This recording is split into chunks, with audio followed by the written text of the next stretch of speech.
We We have have a- quorum. Is quorum 3 or 4? Yeah, just, Three. three out of five. We knew, whenever Samantha gives me the thumbs up, we knew Barb was, we're live. Okay, great.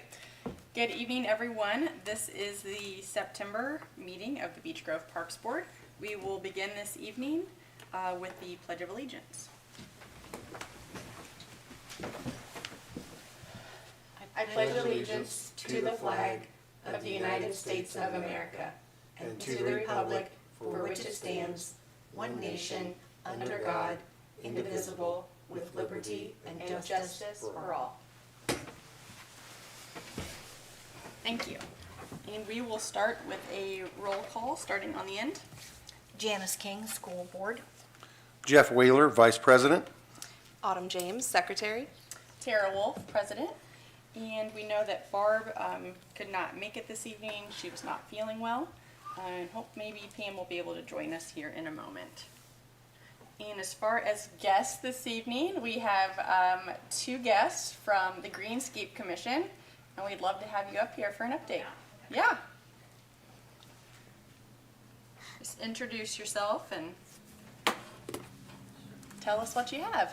I'm just going to talk first, so I'll just introduce myself and then back off. I'm Kelsey Beal, President of the Beech Grove Greenscape Commission. And I'm Brenda Wilson. I am the Secretary of the Greenscape Commission. Okay, so, good evening, ladies and gentlemen of the Parks Board. We are here to give you an update on the Greenscape Commission. The Greenscape Commission is made up of volunteer citizens appointed by the mayor, Parks Board, and the City Council to look out for the city's urban forestry. And we meet on every third Tuesday of every month here in City Hall at 6 p.m. And the importance is Beech Grove has earned the title of Tree City for 20 years. And having the title of Tree City means our community has been recognized by the Arbor Day Foundation for its commitment to effective urban forest management. The title is earned annually by meeting four court standards, signifying that the community is dedicated to protecting and enhancing its trees. The four cores are to have a board or a department, to create a tree care ordinances, dedicated annual forestry budgetary, and to hold an Arbor Day observation, which we do with Going Green in the Grove each year. The key benefits of being a tree city are environmental improvements, economic gains, community pride and awareness, and better access to resources for our city. Being a tree city is correlated with lower crime rates because of increased surveillance by our community, the calming effect it has on our community, and the improved environment through maintenance and community care. And a healthy urban forest is a diverse in species and age of trees, which is what we do have here. It helps to keep our air and pavement temperatures down.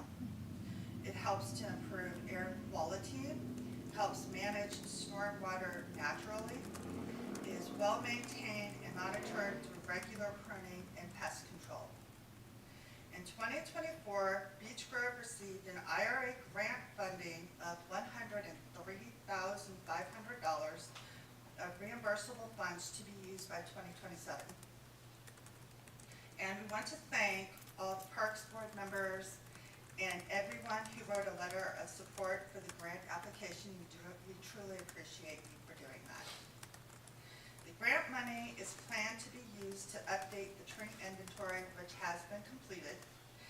It also is for tree management plan and policy review, for tree planting projects, community engagement such as signs, literature, education, so that we can tag trees along our walking trails so people can stop and observe what types of trees they are. The tree inventory report was performed by Save a Tree Consulting, which is a professional arborist group. They assessed all the trees on city property, not private property, but city property, trees within row, at parks, and other city-owned properties which are not the schools. And 18-page PDF report has been completed. All data is in an Excel spreadsheet, and it has a GIS map on TreeKeeper so that you can observe where the trees are and in what condition they are in. So why do we do a tree inventory? It's to collect data about the health of the tree, the age, the species diversity of our urban tree canopy. There's also maintenance planning, proactive assessments for risk factors and tree removal needs, and to identify any potential planting sites for the future. So with that, I'm going to share give this over to Kelsey, who will show you what Save a Tree has done with the GIS report. Thank you. And we should also, I'm going to squeeze this in your time.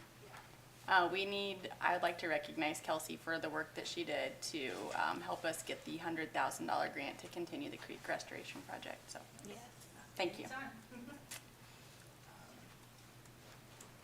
So I'm gonna show you more of the technical stuff. This is a copy, microphone, of the 18-page report. I do need this one back, but. This one back, okay. Yeah, you can thumb through that. So it came with, and then I have it here on the screen as well.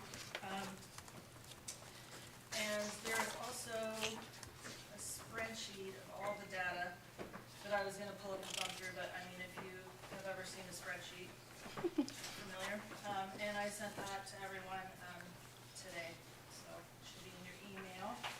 And that is, all this is public information that the city paid for and will be reimbursed for.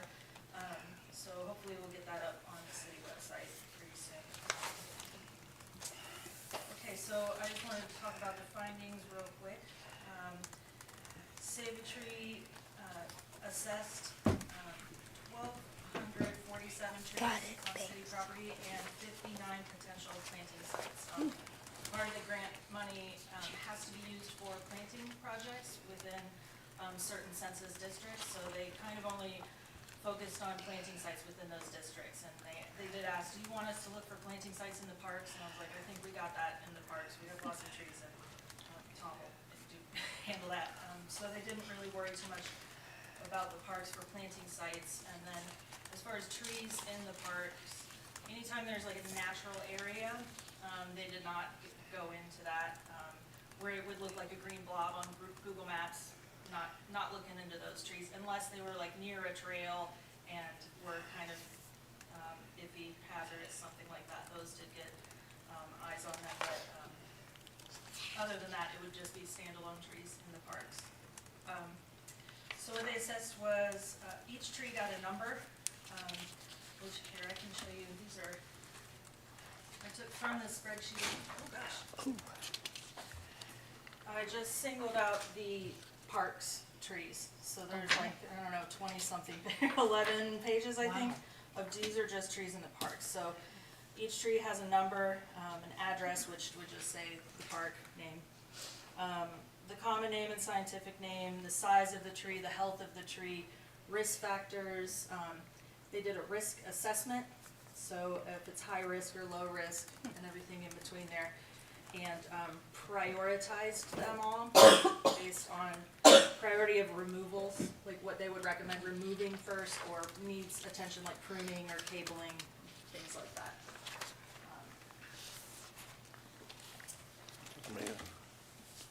Yes, so we got a species breakdown as well. We have a total of 70 species identified.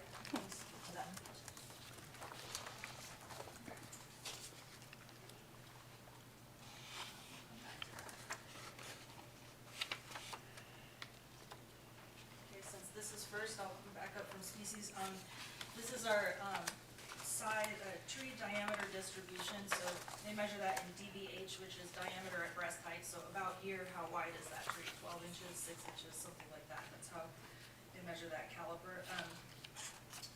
And that kind of goes with the age of the tree. And we're doing really good here because you want a lot more young trees than you have old trees, just to replace them as they die out. So we're doing good on that. Okay, species breakdown. They they identified 70 different species, which is great. They want, like a good rule of thumb for the urban forest is a 10-20-30 rule. So no more than 10% of one species, no more than 20% of one genus, no more than 30% of one family. So as you know, we have like kingdom, phylum, class, order, family, genus, species for the Latin name. So I use, for my example, is red maple. Acer is your genus, rubrum is your species. So Acer, rubrum. So we only want 10% Acer rubrum. We only want 20% Acer, all maples, silver maple, sugar maple, blah, blah, blah, blah, blah.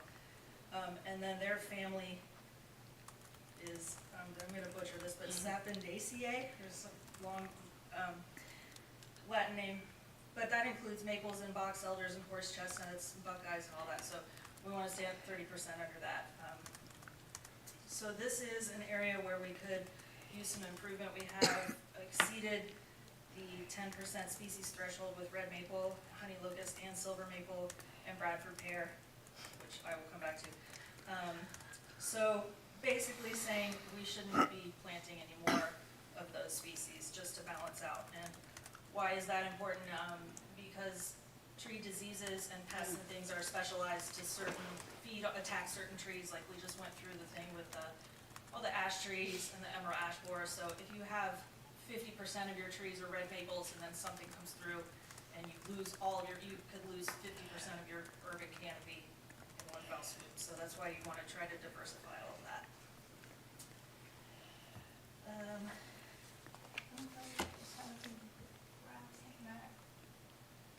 Tree condition, good, fair, poor, very poor, and dead. We are doing really well here. 828 good, and then 281 fair, 82 poor, 23 very poor, and only 30 dead trees. And again, we're only measuring the trees in the right-of-way strips and in the parks, basically. Well, at like fire station, police station, city-owned properties, not the schools though. They did a risk rating, risk being a risk to property or, limbs falling on the sidewalk, things like that. We have 0 extreme risk trees, only 3 high risk, and then everything else is very low risk. Priority for removal.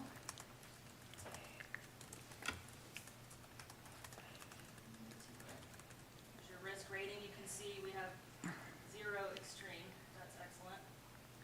Here's priority for removal. Most, 700-ish of them are no action needed at this time. There's 1 immediate priority and 28 high.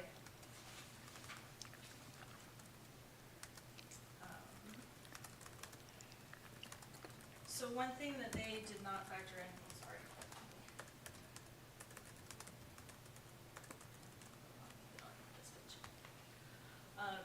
And the arborists who do this, they're very objective and scientific about their findings. They don't, I'm saying they're scientific about it. They did not factor in invasive species as part of like, we should remove it, because they're kind of trying to give it a very fair, objective, health of the tree type recommendation and things. So as part of the Greenscape Commission, I'm a huge tree nerd myself. I work in landscape architecture, so invasive species are a thing that is kind of just like my plight in life to fight. So I would like to take an approach with that and add a layer onto these recommended removals, because I went through their spreadsheet, and some of the high priority removals would be like in a park, but far away from, I'm like, I know nobody goes out, nobody's hanging out over there, so we could wait on that one when there's like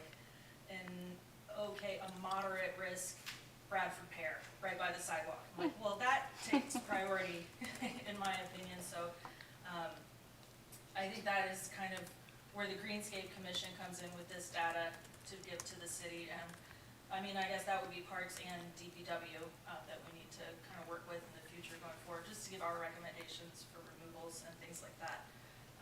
So with that, I created this 10 most wanted list, just as a way to kind of not have to look at a spreadsheet, boring data, but it's something that's a little more digestible and friendly but it has the number for each tree and kind of how you can identify them and what the problem is with that tree. Parks related, there is a very large tree of heaven, which sounds like a great name, but it's probably worse than Bradford pear as far as how fast it spreads. And it can be kind of, I guess, toxic. It changes the soil composition so that other things don't want to grow near it. And I didn't even realize that's what that was, because you just kind of see big trees and you don't always identify, but it's kind of near where the Veterans Memorial is. It's multi-stem, it's huge, it's old. And since we're probably maybe doing something, hopefully fixing the Veterans Memorial, I kind of would really like. That clump there? Yeah, it's a big clump. Yeah, we can take all that. Right. It's already starting to sprout up in the prairie garden, and it's hard to get rid of. Like, I know we're not into using herbicides, especially in the parks, but I don't know if there's another way to tackle that. So if we could get that thing going, that would be a huge win. And I did want to show you the GIS component, but I don't know if there's like time for that right now. I can turn the screen off and see if I can get it going, because I have to log into the Wi-Fi, log into the account. But this whole thing came with the GIS mapping components, which is, there's a link in the PDF. If you open the PDF, you can just click on that, and a username and password, username BG Greenscape Commission, password SaveATree123. So it's public info, and that's a read-only thing, so you can click all around in there and not hurt anything. But it has a little dot, GPS pin for every single tree on this list. You can sort them by species, you can sort them by risk rating, you can do all sorts of things. You can look at only the oaks, you can look at only the park trees, you can, however you want to do it, and it's good nerd stuff. So I would like to show everybody that someday, hopefully later. And if anyone is interested in that, or how to sort through some of this data in the Excel file, like feel free to give me a call or an email, and we can set some time to sit down at a computer and do it, because I think this is a really valuable resource for the whole city. So the recommendations in the report ends with to first of all remove the immediate priority tree, which is, let's see, it's a silver maple, I believe. This one's outside of somebody's house. There's a really bad silver maple on South 4th Avenue. And then also the tree of heaven. They did recommend removing that as soon as possible. And then move through the other priority removals as budget allows. They recommended to discontinue planting ash and Bradford pear and maples. And there are other recommendations, but it's all in the document. And I feel like I've talked a lot, so are there any questions? My only question was, what do you do next? So you're gonna give your recommendations to Parks and DPW, and they will sort out what needs to be done when and as time and money allow. Is that correct? Yeah, and I have this top 10 most wanted list, which is just kind of a little fun thing, but it helps everybody Sure. keep it in their mind.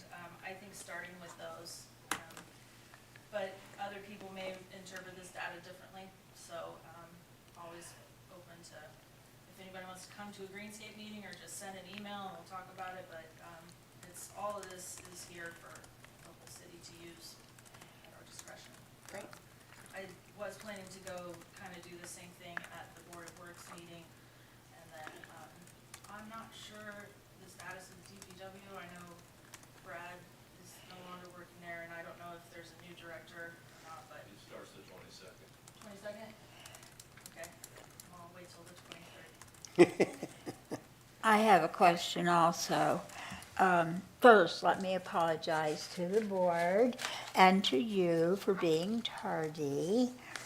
I was scrubbing radio flyer wagons for a yard sale tomorrow. That's why I look like this. About your trees, this is a very foolish question. Whatever happened to the beech trees for Beech Grove? I know they're very disease prone, So do we have any left? Are we gonna add any, or is that on the banned list also? I would love to plant more beech trees. There are 2 in Sarah Bolton Park, according to the GIS. There may be more in the natural areas. I think I said in the beginning, I don't know if you were here, that around the creeks and stuff where it's very thick wooded, they did not pinpoint each of those trees, so there could be some beech in there, but, really beech are just very sensitive Yeah. species. They have thin bark, they are susceptible to disease and drought, and, they need protection from the wind and the hot sun, and, I mean, they grow in the sun, but they not full out, like wide out in the open, exposed to everything, they can't survive that, so they're just kind of, So we're not anticipating adding any of those? we can, I think that would be more in a park situation. They're not good street trees at all. One winter with salt, they would, Yeah. We had Okay. we had 5 in the park along the creek, and a beaver took 3 of them out Yeah, about 2 years ago. that was bad. Did you There's get still that 2 down beaver? there. And then in the property west of the community center, in that woods, there's several really big ones. I've heard there are some beech trees behind the community center. There's some real big Yeah. Okay, thank you this is- both. There are 4 American beech trees. Oh, how dare you not have it memorized? but I did sort for beech one day, and I was like, oh, there's only 2. Yeah. 4. Yeah. Thank you. So they tag trees when they count them, just to know that they've been counted, or what's the? They do not, they have like basically a GPS thing, so that's how it gets on the map. Our next step for the grant, they did identify 50-something planting sites for street trees, nothing in the parks, because we can identify whatever we want, we can plant whatever we want in the parks. But we have to do some planting with this grant money to get the reimbursement. And we were thinking of making tags for those, possibly with a QR code or something to teach people about the trees.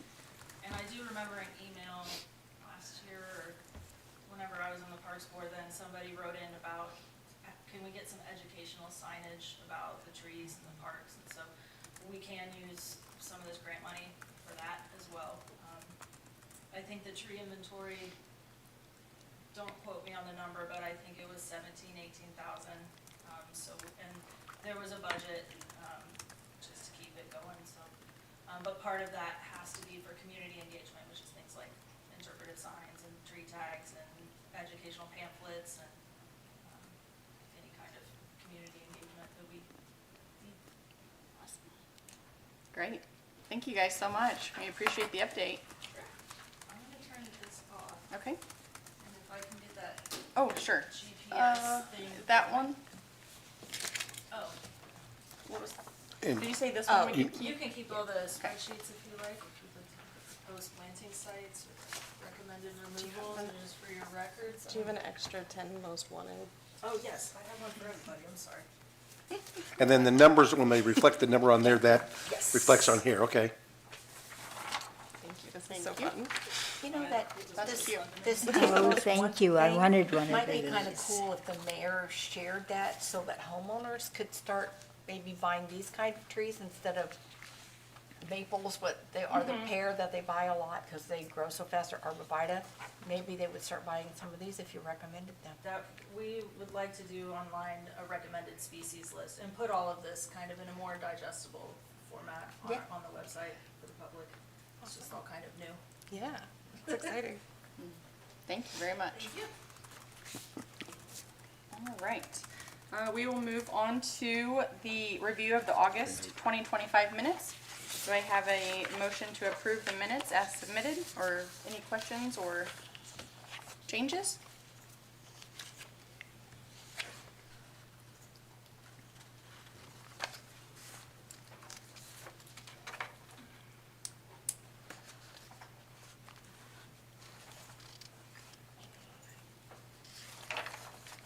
I'll make a motion that we accept the minutes as written, or presented. Can I get a second? Second the motion. All in favor? Aye. Opposed? Thank you. And we will go to Tom's report.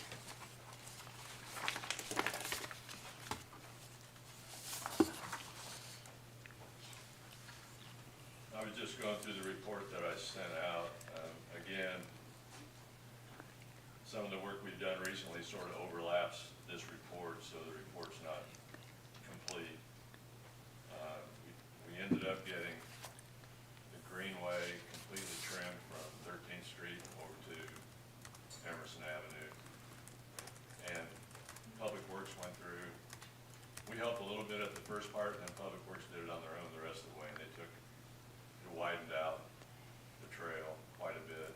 Took things that were overhanging the trail, got rid of them, got rid of some undesirable trees, which is unlimited amount of those along the Greenway.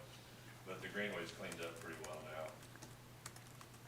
We were able to get the wide sidewalk that goes from Albany to Churchman. We got the edge done on that completely. That hadn't been done for a long time. Hartman Park got all trimmed, and the gravel areas were sprayed for weeds.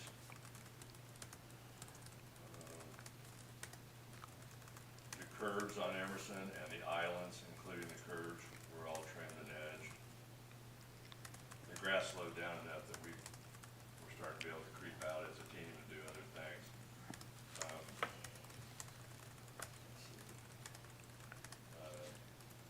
John Seward took it on himself to go to Bridge 4, which is off of 4th Street. Go down into the creek on both sides and cut vegetation down, so that bridge looks a lot nicer now. We brought in the tree man, and he, at the hilltop, there are two big oak trees that overhang the shelter, and a big maple tree up there. And we took dead limbs out of all those. The last concert happened, and it was the biggest crowd of the year. It was incredible. Finished up really well. The monument, I think, was damaged before the last meeting, wasn't it? I Yes. think right around that time. Mm-hmm. The flagpole's been replaced now. I'm waiting to hear, I met with the guy that does the monuments, waiting to hear, he was going to come over and visit. I'm not sure if he has yet. And I'm also waiting for prices for the actual structure of the wall behind it. We're looking at either replacing it completely or taking material from the back and moving it to the front and doing something different on the back. So we're gonna get prices for both items there. And we'll be pulling all that landscaping out. It was pretty old anyway. And we're gonna, when it goes back together, it's gonna be cleaner than it was, probably less landscaping and just be able to see the monument. And I think we're probably going to, we're not supposed to plant trees in that cemetery area around the monument. But out closer to Churchman, I think there's a place where we can plant a couple trees, and they will provide a little protection to that area. And we'll be putting up a sign too at some point.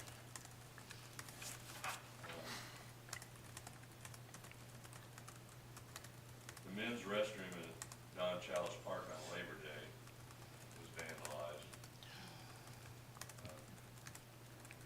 We had it back up. The next day, we had it all repainted and new again.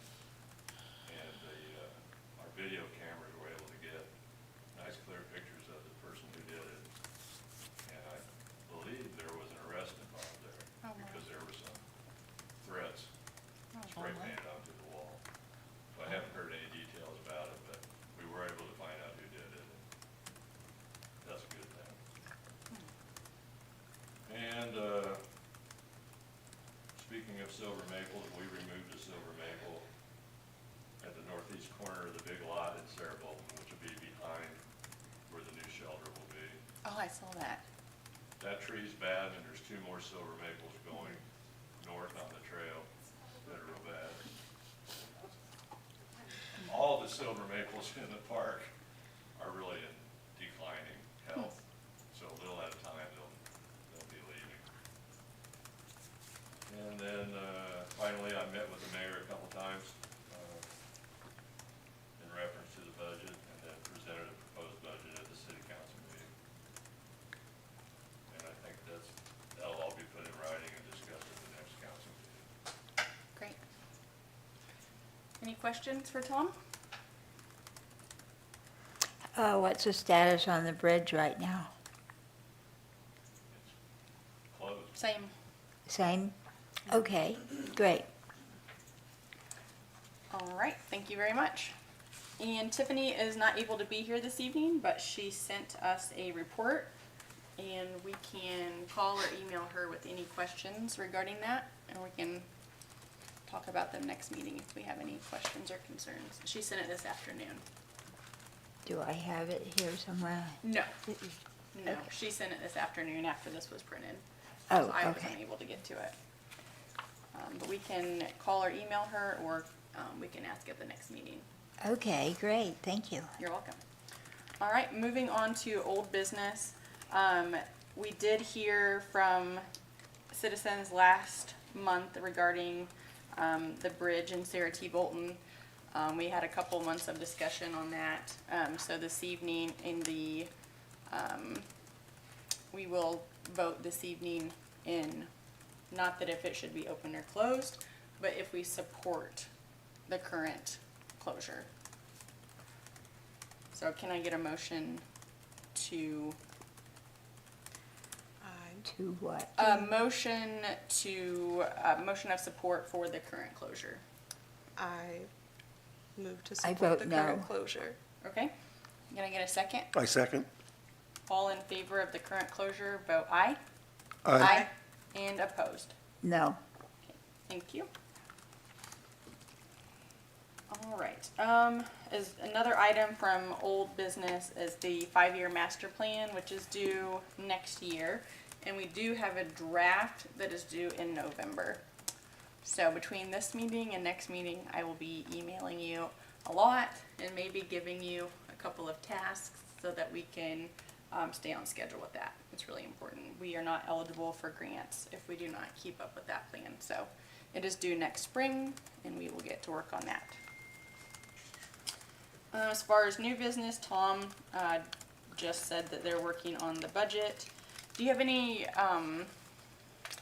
concerns or questions or anything about your proposed budget, or No. did that conversation go well? Yeah. Okay. Great, we will learn more about that when the time comes. Anything else this evening? Any When you were up, questions or- Tom, I neglected to ask, where are we at on the new shelter amphitheater structure? I'll get a heads up when it's manufactured, but right now it's just in process. So everything's been ordered and just they're making it and all that? Okay, good. Great, thank you. Anything else? All right, can I get a motion to adjourn? I make a motion to adjourn? I second. All in favor? Aye. Aye. Opposed? We are adjourned at 7:35, and we will meet in October.